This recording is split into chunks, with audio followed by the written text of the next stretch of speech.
Shalom semuanya. Pada tanggal 17 Agustus 2023, kita merayakan ulang tahun kemerdekaan Republik Indonesia yang ke-78. Tuhanlah yang memberikan kemerdekaan bagi Indonesia dari segala bentuk penjajahan.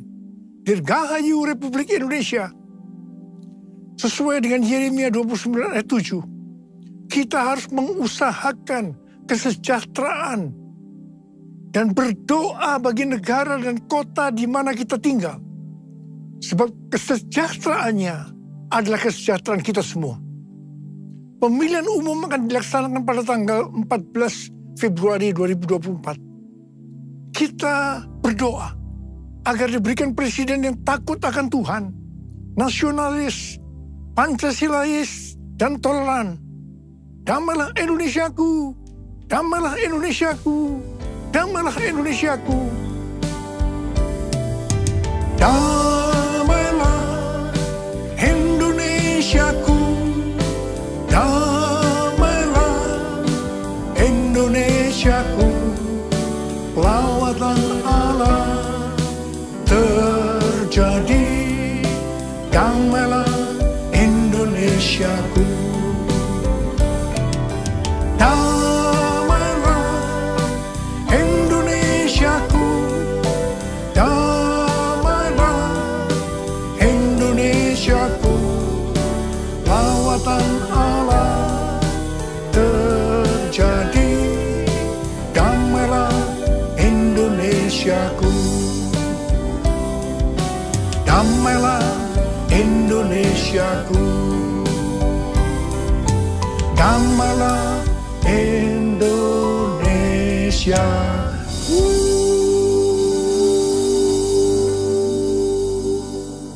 Pada bulan Agustus ini, yang merupakan bulan yang bersejarah bagi bangsa Indonesia, Tuhan juga mengingatkan kepada kita yang percaya bahwa kita sudah dimerdekakan dari penjajahan hukum dosa dan hukum maut. 2 Korintus 3 ayat 17 berkata, sebab Tuhan adalah roh, dan di mana ada roh Allah, di situ ada kemerdekaan. Haleluya. 1 Korintus 3 ayat 16 berkata, tidak tahukah kamu bahwa kamu adalah bait Allah, dan bahwa roh Allah diam di dalam kamu? 1 Korintus 6 ayat 19 berkata, atau tidak tahukah kamu bahwa tubuhmu adalah bait Roh Kudus yang diam di dalam kamu, Roh Kudus yang kamu peroleh dari Allah, dan bahwa kamu bukan milik kamu sendiri. Kita adalah bait Allah atau bait Roh Kudus. Karena itu kita sudah dimerdekakan dari hukum dosa dan hukum maut. Karena kita adalah bait Allah atau bait Roh Kudus, maka tubuh ini bukan milik kita sendiri. Kita telah dibeli dan harganya telah lunas dibayar. Karena itu, muliakanlah Allah dengan tubuhmu. Kita dibeli dari tangan iblis dengan darah Tuhan Yesus. Ya, sebelum kita percaya kepada Tuhan Yesus, kita di bawah kekuasaan iblis. Setelah kita menjadi orang percaya, kita adalah milik Tuhan Yesus. Karena itu, kita harus memuliakan Allah dengan tubuh kita. Galatia 5 ayat 13 berkata, saudara-saudara, memang kamu telah dipanggil untuk merdeka. Tetapi janganlah kamu mempergunakan kemerdekaan itu sebagai kesempatan untuk kehidupan dalam dosa. Melainkan layanilah seorang akan yang lain oleh kasih. 1 Petrus 2 ayat 16 berkata, hiduplah sebagai orang merdeka, dan bukan seperti mereka yang menyalahgunakan kemerdekaan itu untuk menyelubungi kejahatan-kejahatan mereka, tetapi hiduplah sebagai hamba Allah. Ayat ini mengingatkan kita agar kita hidup sebagai hamba Allah, yaitu hidup jujur, tidak berpura-pura. Kita sudah dimerdekakan. Kita yang sudah dimerdekakan, jangan hidup dalam dosa lagi. Kita harus saling mengasihi satu dengan yang lainnya.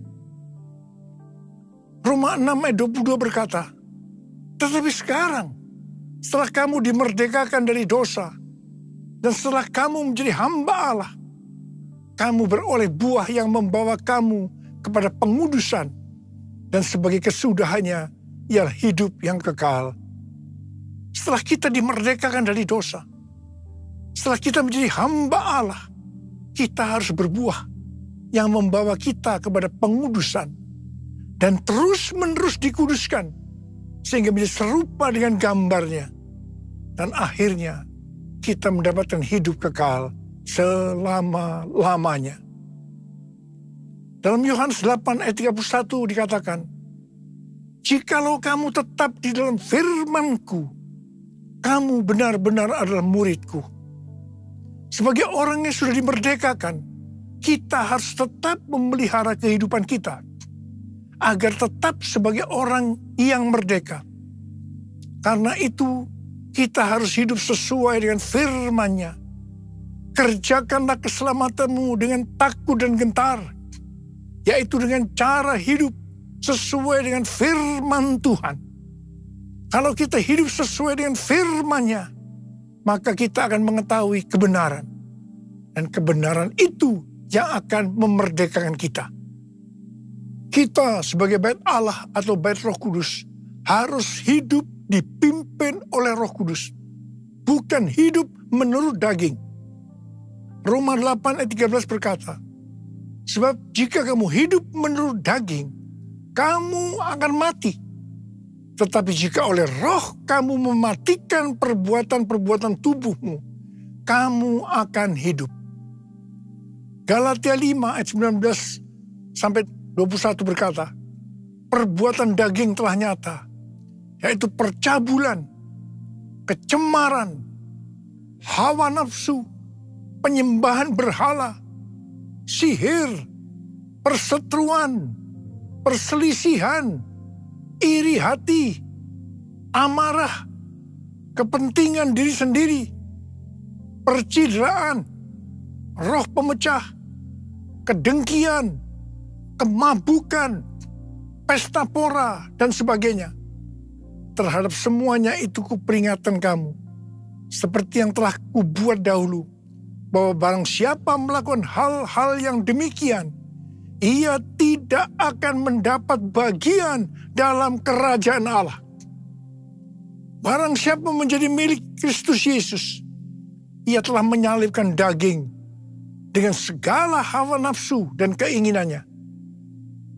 Jikalau kita hidup oleh Roh, baiklah kita hidup juga dipimpin oleh Roh, sehingga akan menghasilkan buah Roh. Seperti yang terdapat dalam Galatia 5 ayat 22 dan 23. Buah Roh ialah kasih, sukacita, damai sejahtera, kesabaran, kemurahan, kebaikan, kesetiaan, kelemah lembutan, penguasaan diri. Tidak ada hukum yang menentang hal-hal itu. Roh-Mu yang hidup penuhiku, mengalir dalamku. Jiwaku tenang bersamamu dalam naungan-Mu. Ku buka hati untuk jamahan-Mu, berserah penuh di hadirat-Mu. Kau ambil alih seluruh hidupku, di altar-Mu menyembah-Mu, di altar-Mu menyembah-Mu.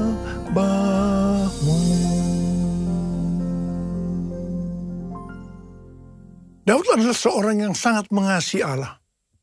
Daud merindukan untuk mendirikan bait Allah. Tetapi Tuhan tidak mengizinkan karena Daud seorang prajurit yang banyak menumpahkan darah. Tuhan mengatakan yang akan mendirikan bait Allah adalah Salomo, anaknya. Meskipun demikian, Daudlah yang mempersiapkan segala sesuatunya untuk membangun bait Allah itu. Termasuk menyediakan emas, perak, tembaga, besi, kayu, batu permata. Daud juga yang membuat blueprintnya. Daud berkata bahwa Tuhanlah yang memberikan ilham kepadanya untuk memberikan petunjuk tentang segala pelaksanaan rencana itu. Secara pribadi, Daud juga mempersembahkan emas dan perak untuk pembangunan itu. Pada waktu Daud menantang bangsa Israel untuk memberikan sumbangan untuk pembangunan bait Allah, dikatakan bangsa itu bersuka cita karena memberi dengan rela dan tulus ikhlas. Demikian juga dengan Daud, dia sangat bersuka cita. Kita harus membangun bait Allah yang adalah tubuh ini. Syarat utama adalah kita harus mengasihi Tuhan, yaitu orang yang menuruti perintah Tuhan. Salah satu bentuk kita mengasihi Tuhan adalah dengan memberikan persembahan secara materi kepada Tuhan dan kepada sesama. Memberi persembahan secara materi ini bukan hanya dilakukan oleh orang yang hidupnya berkelimpahan saja, tetapi termasuk bagi orang yang berkekurangan. Pada waktu kita memberi, seperti yang terjadi kepada Daud dan bangsa Israel, maka kita akan mengalami sukacita yang berlimpah. Kisah para Rasul 20 ayat 35 berkata, adalah lebih berbahagia memberi daripada menerima. Sukacita ini akan kita alami kalau kita memberi. Dan hati yang gembira adalah obat yang manjur. Haleluya! 1 Korintus 3 ayat 10 sampai dengan 15 berkata bahwa kita membangun bait Allah yang adalah tubuh ini dengan dasar Yesus Kristus. Sesuai dengan kasih karunia Allah yang dianugerahkan kepadaku. Aku sebagai seorang ahli bangunan yang cakap telah meletakkan dasar dan orang lain membangun terus di atasnya. Tetapi tiap-tiap orang harus memperhatikan bagaimana ia harus membangun di atasnya. Karena tidak ada seorang pun yang dapat meletakkan dasar lain daripada dasar yang telah diletakkan, yaitu Yesus Kristus. Entahkah orang membangun di atas dasar dengan emas, perak, batu permata, kayu, rumput kering, atau jerami. Sekali kelak, pekerjaan masing-masing orang akan nampak. Karena hari Tuhan akan menyatakannya. Sebab ia akan nampak dengan api. Dan bagaimana pekerjaan masing-masing orang akan diuji oleh api itu. Jika pekerjaan yang dibangun seseorang tahan uji, ia akan mendapat upah. Jika pekerjaan terbakar, ia akan menderita kerugian. Tetapi ia sendiri akan diselamatkan.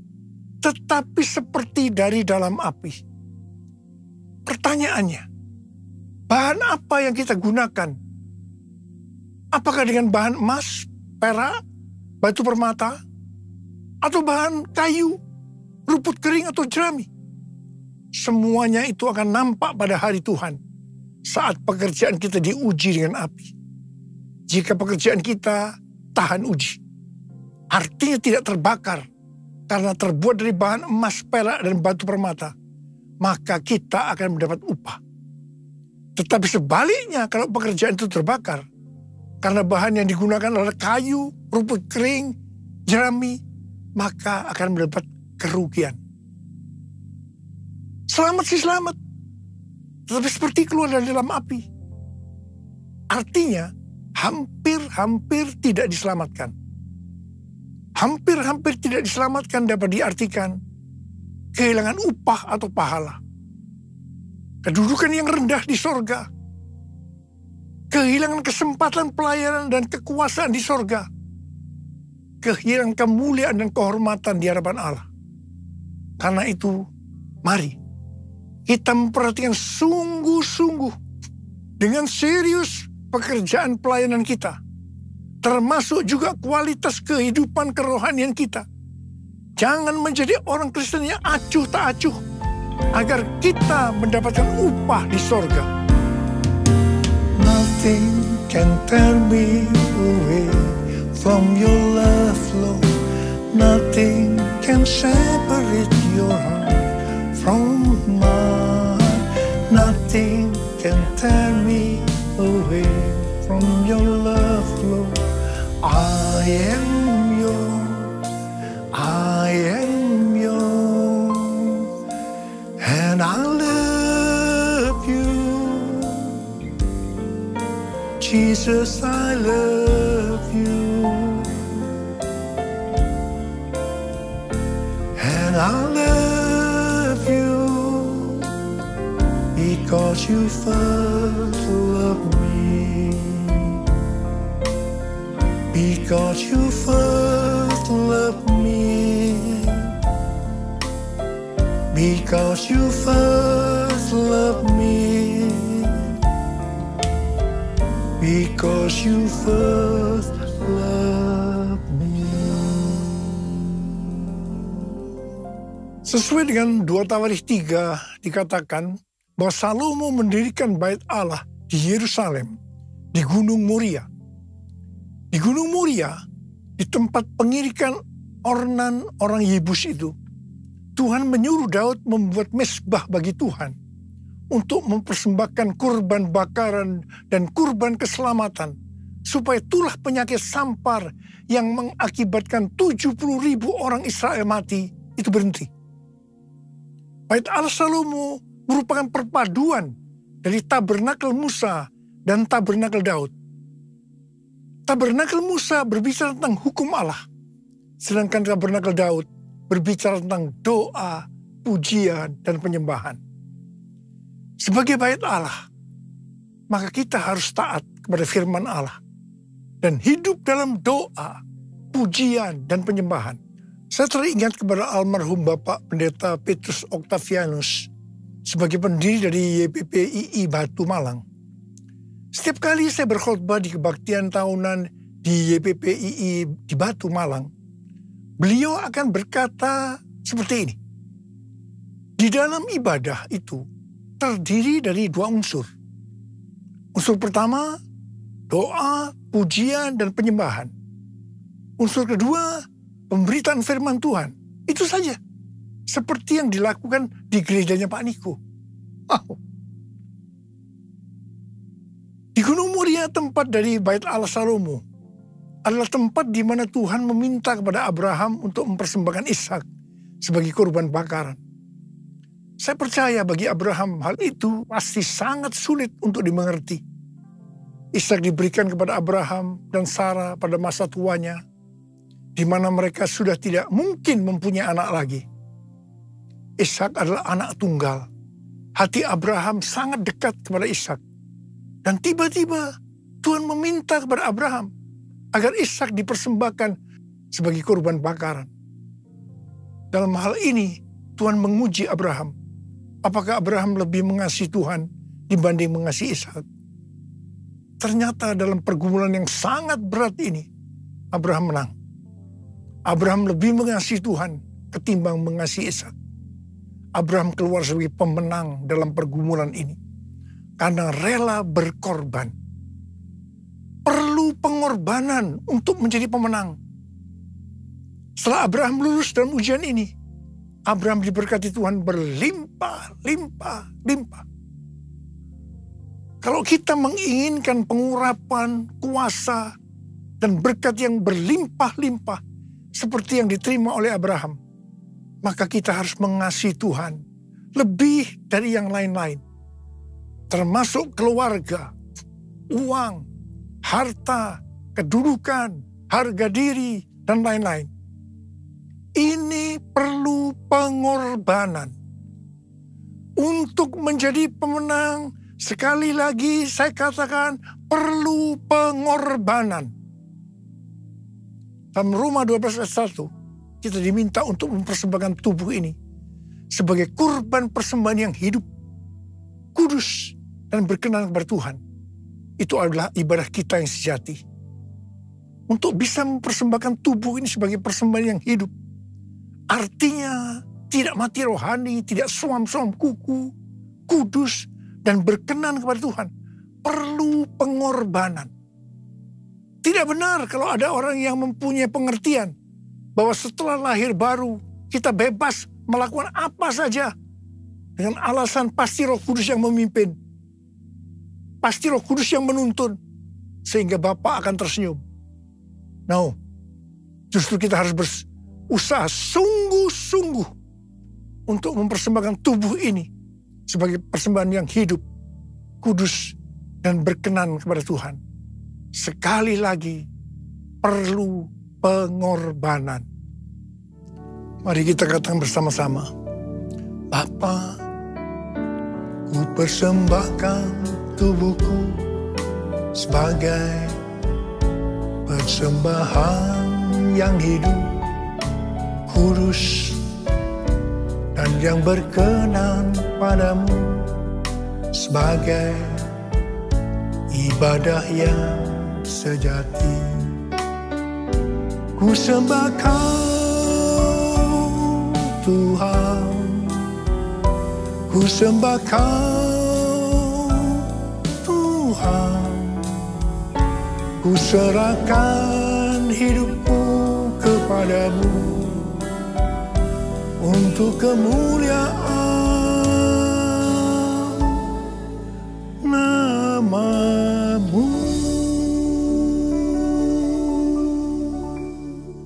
Pada tanggal 21 sampai dengan 24 Juni 2023 di Amsterdam diadakan konferensi Empower 21 yang temanya adalah Everyone, A New Era of Evangelism. Ini diartikan sebagai cara penginjilan yang baru yang disebut Everyone. Konferensi ini dihadiri lebih kurang 6.000 orang dari 130 negara. Dan yang ikut secara online sebanyak 22 negara. Jadi total keseluruhan 152 negara. Hampir semua yang ikut terlibat dalam pelayanan. Saya berbicara sebanyak 2 kali. Yang pertama di workshop dan yang kedua di Olympic Stadium pada hari terakhir. Saya diminta untuk berbicara tentang Pentakosta ketiga. Tuhan menuntun kita untuk menyelesaikan amanat agung dengan pengertian dalam 10 tahun ke depan, yaitu sampai dengan tahun 2033. Setiap orang berhak untuk berjumpa dengan Tuhan Yesus secara otentik melalui kuasa dan hadirat Roh Kudus. Setiap kita yang percaya mendapatkan kesempatan untuk memperkenalkan setiap orang kepada Tuhan Yesus. Dan ini dimulai dengan 1 orang. Untuk menyelesaikan amanat agung tidak bisa sendiri-sendiri. Tetapi harus berkolaborasi dengan dasar unity. Tuhan menuntun kita bahwa Everyone Asia akan diadakan di Indonesia tahun depan. Yaitu tanggal 3 sampai dengan 6 Juli 2024. Tanggal 3 sampai dengan 5 Juli di SICC. Dan tanggal 6 Juli di Stadion GBK. Pelaksanaan Everyone Asia di Indonesia sudah diumumkan di Amsterdam. Ini diprioritaskan untuk next gen. Kita harus banyak berdoa, memuji dan menyembah Tuhan dalam unity siang dan malam. Saat berada di Amsterdam, para pemimpin mendapatkan bahwa konferensi Everyone Asia ini akan menjadi trigger untuk kegerakan next gen. Haleluya! Curahkan Tuhan hujan keselamatan, curahkan Tuhan hujan pertobatan, curahkan Tuhan hujan kuasa-Mu, selamatkan bangsaku. Sekali lagi, curahkan Tuhan hujan keselamatan, curahkan Tuhan hujan pertobatan, curahkan Tuhan hujan kuasa-Mu, selamatkan bangsaku. Mari angkat tangan kita. Kita berbahasa roh sama-sama. Oh ya la la la bara bara bara bara bara bara bara bara bara bara bara bara bara bara. Curahkan kuasa-Mu ya Tuhan, curahkan kuasa-Mu. Selamatkan bangsa kami ya Tuhan, curahkan ya Tuhan kuasa-Mu. Curahkan Tuhan, curahkan ya Bapa, ya Bapa. Oh, damailah Indonesiaku, damailah Indonesiaku, damailah Indonesiaku. Damailah Indonesiaku, damailah Indonesiaku. Lawatan Allah terjadi, damailah Indonesiaku, damailah Indonesiaku, damailah Indonesiaku, damailah Indonesiaku. Lawatan Allah terjadi, damailah Indonesiaku, damailah Indonesiaku, damailah Indonesia.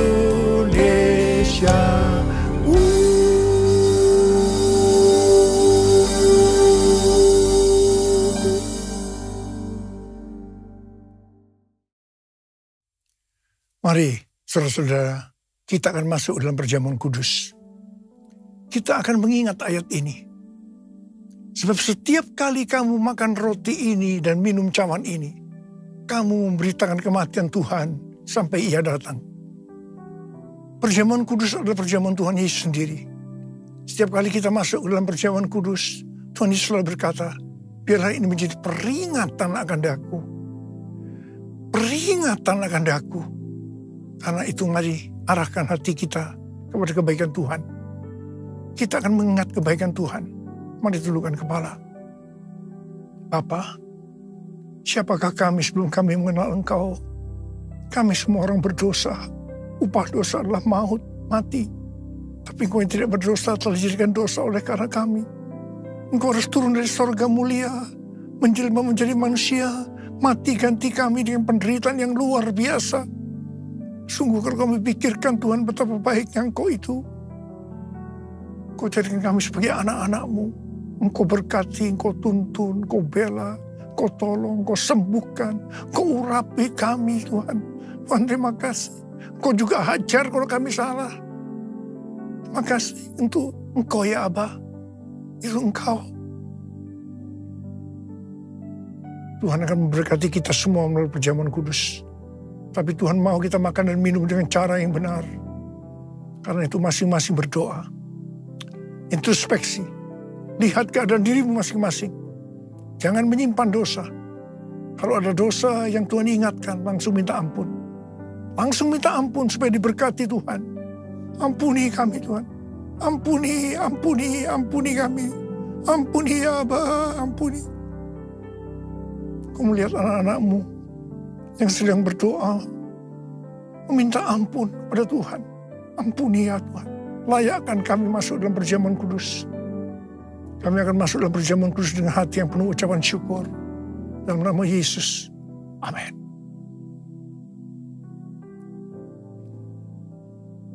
Sekarang mari angkat roti di tangan kanan kita tinggi-tinggi. Sebab apa yang telah kuteruskan kepadamu telah aku terima dari Tuhan. Yaitu bahwa Tuhan Yesus pada malam waktu Ia diserahkan mengambil roti. Dan sesudah itu Ia mengucap syukur atasnya. Ia memecah-mecahkannya dan berkata, inilah tubuhku yang diserahkan bagi kamu. Perbuatlah ini menjadi peringatan akan aku. Tuhan dikasih Tuhan. Bukankah roti yang kita pecah-pecahkan ini adalah persekutuan kita dengan tubuh Kristus? Mari kita makan dalam nama Yesus.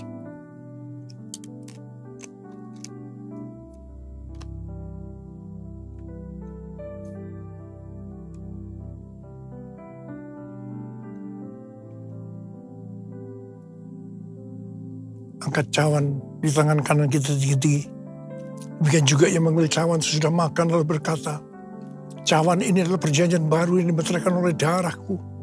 Perbuatlah ini Setiap kali kamu meminumnya menjadi peringatan akan aku.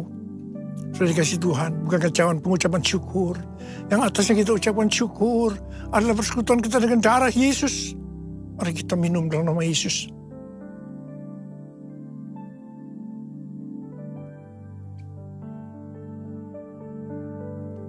Angkat tangan kita, ucapkan syukur dan terima kasih dengan suara. Jangan diam. Tuhan terima kasih ya Tuhan. Tuhan terima kasih ya Tuhan. Terima kasih ya Tuhan, terima kasih ya Tuhan. Terima kasih ya Tuhan, terima kasih ya Tuhan.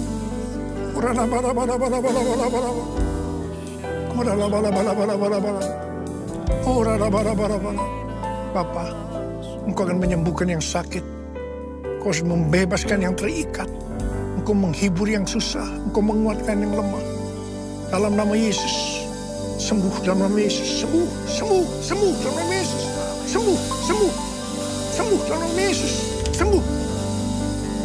Terima kasih Yesusku. Terima kasih Yesusku. Puji syukur hanya bagi Tuhanku. Terima kasih Yesusku. Terima kasih Yesusku. Puji syukur hanya bagi Tuhanku. Terima kasih. Terima kasih Yesusku.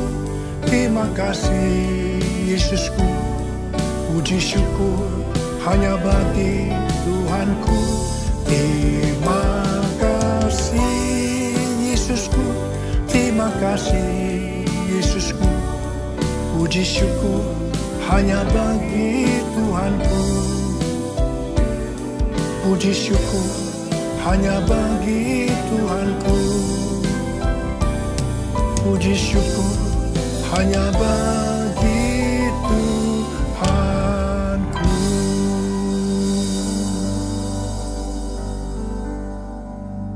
Sekarang terimalah berkat Tuhan. Kasih karunia berlimpah-limpah daripada Allah Bapa dalam Anak yang tunggal Yesus Kristus. Persekutuan yang manis dengan Roh Kudus menyertai saudara segala mulai hari ini sampai Tuhan Yesus datang menjemput kita di awan-awan dan bahkan sampai selama-lamanya. Yang percaya bersama-sama katakan amin.